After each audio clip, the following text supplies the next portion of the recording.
Bonjour, bienvenue sur ma chaîne Finance Attitude. Moi c'est Fabrice Nyanjo. Aujourd'hui je vais te montrer, n'est-ce pas, les différentes lignes de crédit que tu peux appliquer, que tu peux utiliser pour appliquer, n'est-ce pas, la méthode de l'accélération bancaire.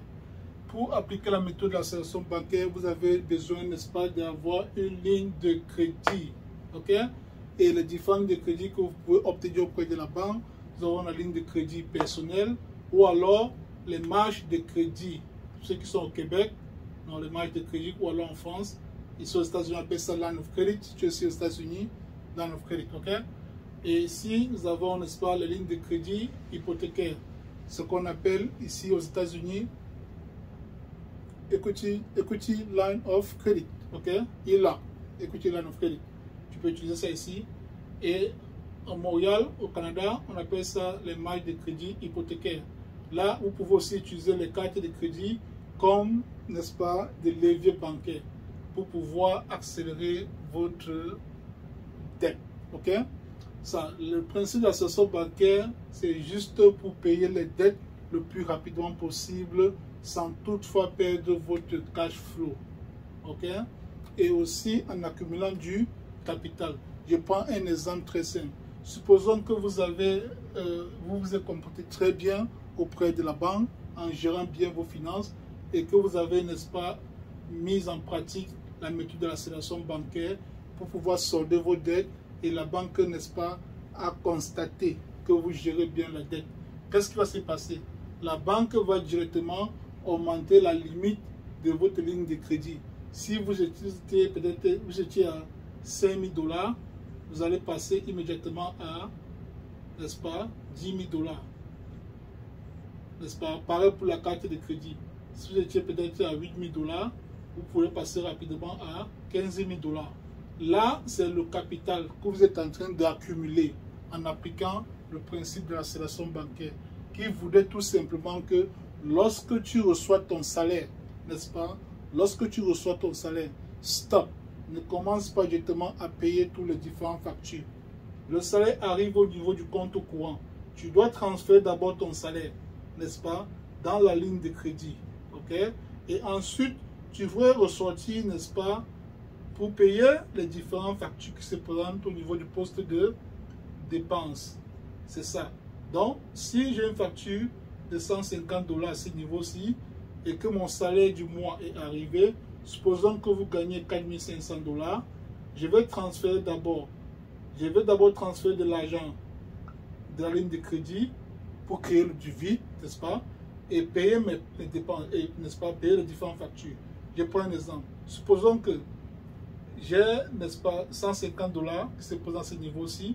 Je vais transférer 150 $ ici et ensuite j'envoie mon salaire dans ma ligne de crédit. Je l'utilise au fur et à mesure. C'est un peu ça le principe de l'accélération bancaire. D'abord, utiliser l'argent, la ligne de crédit, pour obtenir, n'est-ce pas, pour saisir des opportunités ou alors pour payer les dettes qui vous coûtent tellement cher en termes d'intérêt et ensuite faire entrer, n'est-ce pas, son salaire au niveau de la ligne de crédit pour satisfaire non seulement le paiement du mois de la ligne de crédit et aussi réduire, n'est-ce pas, le taux d'intérêt qui se trouve au niveau de la ligne de crédit. Pourquoi? Parce que la ligne de crédit, les intérêts sont calculés par jour. Donc, plus ton salaire il loge dans la ligne de crédit, moins tu vas payer, n'est-ce pas, les taux d'intérêt, puisqu'ils sont calculés par jour. Donc, si mon salaire reste là pendant plusieurs journées, je ne paye pas, n'est-ce pas, les taux d'intérêt sur ce montant que j'ai pu déposer dans ma ligne de crédit. C'est un peu ça le principe.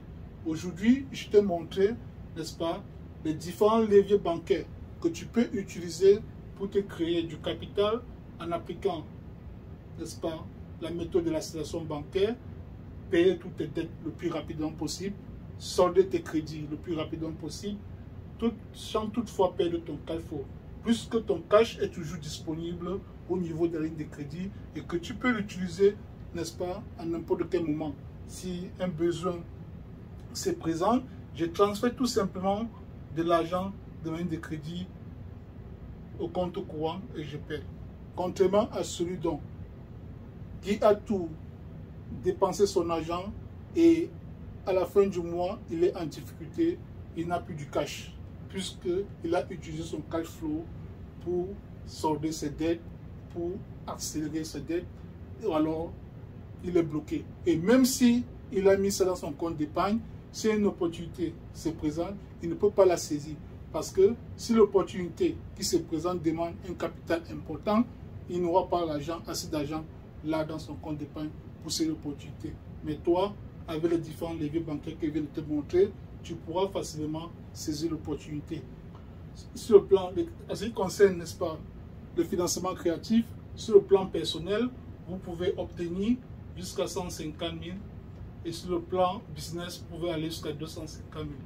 Vous voyez, ça c'est un capital très important. Ça fait au total, c'est 400 000 $ comme ligne de crédit. Donc, désormais, sur cette chaîne-ci, nous allons parler de l'accélération bancaire, des différentes stratégies qui peuvent t'aider à gérer mieux tes finances et aussi à accumuler du capital pour investir. Si tu es nouveau sur cette chaîne, abonne-toi, like et commente. Dis-moi en commentaire, n'est-ce pas, quelle ligne de crédit tu as, quels sont les différents leviers bancaires que tu utilises, à partir de quel pays tu me suis, et quel est le système bancaire à ce niveau-là. Est-ce que tu as, n'est-ce pas, les différents leviers bancaires à ta portée. Alors, et si tu veux me contacter, il y a le lien ici en dessous. Là, je pourrais, n'est-ce pas, avoir une idée claire de tes finances et, n'est-ce pas, ensemble, nous allons trouver, n'est-ce pas, des stratégies qui pourront t'aider aussi à accumuler du capital et à payer ton crédit le plus rapidement possible et être libre des dettes. C'est le plus important. Il faut être libre des dettes pour pouvoir, n'est-ce pas, saisir des opportunités. Là, je viens de te montrer, n'est-ce pas, les différents leviers bancaires. Merci et à bientôt. Abonne-toi, like et commente.